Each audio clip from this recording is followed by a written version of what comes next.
There is one thing that will help you in all of your dating experience and your relationships, but I want to warn you, it's not easy. Whether you are trying to get better at flirting, or have better dates, or set better boundaries in your relationship, the one thing that will help you is to increase your capacity for tension. All of those conversations, you don't know how it's going to go.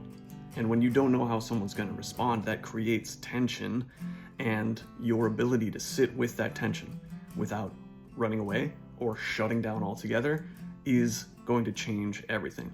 So let me explain how. Tension in a relationship, in a connection, is not a problem.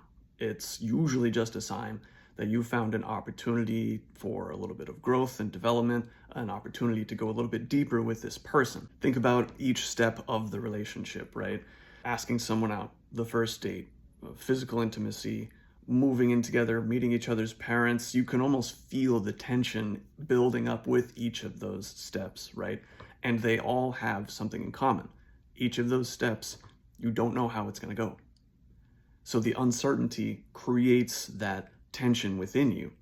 If you can't stay with that tension, you'll usually do one of two things.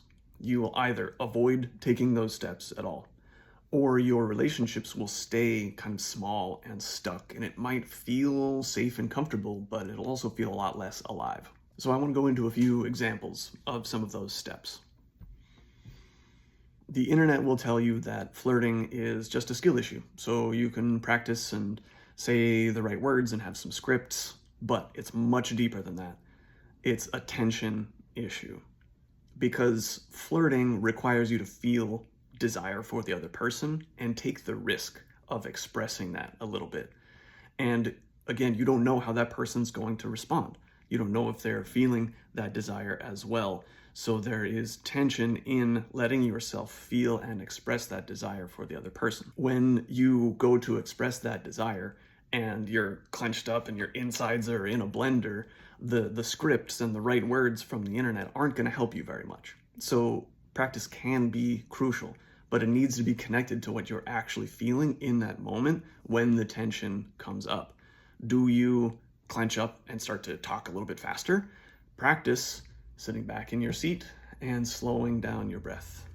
When it comes to asking someone out, it's scary because you don't know how the other person's going to respond. Them saying no could hurt, so you might want to avoid that. And them saying yes is also scary because now you don't know how things are going to go now that they're a part of your life, right? So either way, there is tension there, no matter how you think they're going to respond. And when you can't handle, you don't know how to work with that tension of that uncertainty, you are going to avoid asking them out altogether, or it will take over your system and it might be kind of rushed, or you're as if you're kind of bracing for the reaction already. And the same goes for each of those steps of a relationship. As you go along, months in, years in, the relationship only requires more tension from you. Each of those steps asks for more capacity for tension as you go along. Once you're in a relationship, the tension of uncertainty doesn't magically go away. It just changes because you're still two different people with different needs, different preferences, and different boundaries. And neither of you know how those are going to come into contact and what those conversations are going to be like until you're there. So there is natural tension in a relationship.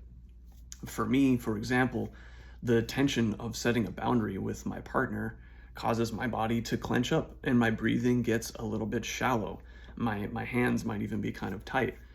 And the only thing that helps me to stay in that conversation and still say what I need to say is knowing that my body is going to clench up and my breathing is going to get shallow like that, and knowing how to move through that so that I can still set my boundary and stay connected with my partner through the conversation. So practice not just saying the right words or setting the right boundary, but noticing and being with how it affects you to say those things to a person's face, and what the tension does to your system in that moment. How you practice is really important here because, like I said before, it's much less about saying the right words and more about being affected by saying them, what it's like to say those words to a person's face, and especially when you don't know how they're going to respond. So I recommend building up the tension there as well, as you do with each step of a relationship. In our practice of building this capacity for tension, we're going to start with just writing down what the simplest version of what you need to say is. If you're flirting, maybe it's, I think you look good in that dress. If you are setting boundaries, maybe it's, I don't want to do that. Just write it down a few times and notice what it does to your body. It will bring up something, and there might be some tension in your chest. Maybe there's some clench, maybe some heaviness, whatever it might be. Just writing it out a few times and letting yourself be affected by writing it out. And then increase the tension one notch by saying it out loud to yourself in the mirror. Now, saying it out loud will increase the tension in your system, so maybe that clench gets a little harder, maybe there's some heat or some sweat, however your body responds. The point is to notice all of that and still say it out loud. Be with your own felt experience of saying it in the mirror.